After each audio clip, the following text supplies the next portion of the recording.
నమస్తే, నేను మీ చినగాని దయాకర్ని. ఈరోజు కేటీఆర్ ఏసీబీ ఎదుట విచారణకు హాజరైనటువంటి సందర్భంలో బీఆర్ఎస్వి నాయకులు రకరకాలుగా మాట్లాడే ప్రయత్నం చేస్తూ ఉన్నారు. నేను అంటా ఉన్నాను, తెలంగాణ సమాజానికి, తెలంగాణ ప్రజలందరికీ కూడా కేటీఆర్ తప్పు చేసి అక్రమాలకు పాల్పడింది కాబట్టే ఏసీపీ అధికారులు విచారణ జరిపిస్తా ఉన్నారు. కోర్టు కూడా విచారణకు హాజరు కావాలని చెప్పింది. ఆయన ఏదో స్వాతంత్ర పోరాటంలో లేకపోతే కార్గిల్ యుద్ధంలో ఏదైనా దేశం కోసం పోరాడి ఆయన అరెస్ట్ కావట్లేదు. మళ్ళొకసారి గుర్తుపెట్టుకోవాల్సిన అవసరం ఉంది. ఆయన ఒక ఈ కార్స్ రేసులో 54 కోట్ల స్కామ్ లో ఇరుక్కొని ఒక ముద్దాయి నిందితుడిగా ఉన్నటువంటి సందర్భంగా హాజరవుతుంది తప్ప తప్పు చేసిండు కాబట్టి ఈరోజు విచారణకు హాజరవుతా ఉన్నాడు. దీన్ని ఏదో పెద్ద భూతద్దంలో పెట్టి ఆయన ఏదో ఒక యుద్ధ వీరుడిలాగా చేయాల్సిన అవసరం లేదని కూడా నేను కోరుతా ఉన్నాను.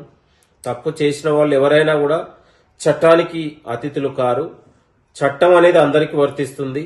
కాబట్టి కేటీఆర్ ఈరోజు విచారణని భూతద్దంలో పెట్టి చూడాల్సిన అవసరం లేదు. అక్రమాలకు పాల్పడింది కాబట్టి దర్యాప్తు సంస్థలు విచారణకు దర్యాప్తు చేస్తా ఉన్నాయి. కాబట్టి ఇది ప్రభుత్వం కక్ష సాధింపు చర్యనో లేకపోతే కాంగ్రెస్ పార్టీ కక్ష సాధింపు చర్యలాగా చూడాల్సిన అవసరం లేదని కూడా కోరుతా ఉన్నాను. కేటీఆర్ ముమ్మాటికి ఈ కార్స్ రేసులో తప్పు చేశాడు, అధికారులు చెప్పారు. ఇక్కడ దర్యాప్తు సంస్థలు విచారణ తేలింది కాబట్టి ఇవాళ ఆర్బీఐ నిబంధనలకు విరుద్ధంగా వ్యవహరించి అక్రమంగా సంపాదించిన ఈ డబ్బుల్ని విదేశాలకు తరలించినటువంటి నేపథ్యంలో ఇది జరిగిన అక్రమాల కేసులాగా చూడాలి. తప్పు చేసిండు కాబట్టి ఆ కేసును చూడాల్సిన కోరుతా ఉన్నాను. ఇదేదో భూతత్వంలో పెట్టి ఇలా రకరకాలుగా బీఆర్ఎస్ నాయకులు సోషల్ మీడియాలో రకరకాల మాట్లాడే ప్రయత్నం చేస్తా ఉన్నారు. ఇదంతా కాదు. ఇవాళ 10 ఏళ్లలో తెలంగాణ సంపదను లూటీ చేసి ఇవాళ ప్రజల హక్కుల్ని కాలరాసినటువంటి దుర్మార్గులు వీళ్ళు.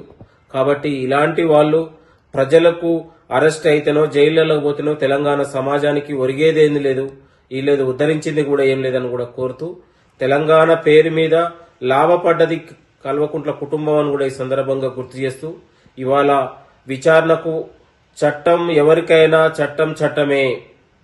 తప్పు చేసిన వాడు ఎవరికైనా, ఎంత పెద్ద వీరుడికైనా, ఎంత పెద్ద బలవంతుడికైనా కోర్టు దర్యాప్తు సంస్థలు విచారణ జరుపుతూనే ఉంటాయి. కాబట్టి ఇది కేవలం ఆయన చేసినటువంటి అక్రమాలకు పాల్పడినటువంటి కేసుగానే చూడాల్సిందిగా కోరుతూ, ఇలాంటి కేటీఆర్ గాని కల్వకుంట్ల కుటుంబం గాని ఇవాళ అనేక రకాలుగా తప్పులు చేసి తెలంగాణ సంపదను గాని ప్రాజెక్టుల పేరు మీద లేకపోతే పరిశ్రమల పేరు మీద ప్రభుత్వ వనరులను దోచుకున్నటువంటి వీళ్లకు తెలంగాణ ప్రజా ఆదరణ లేని నాయకులు వీళ్ళని కూడా కోరుతూ థ్యాంక్ యూ, నమస్తే.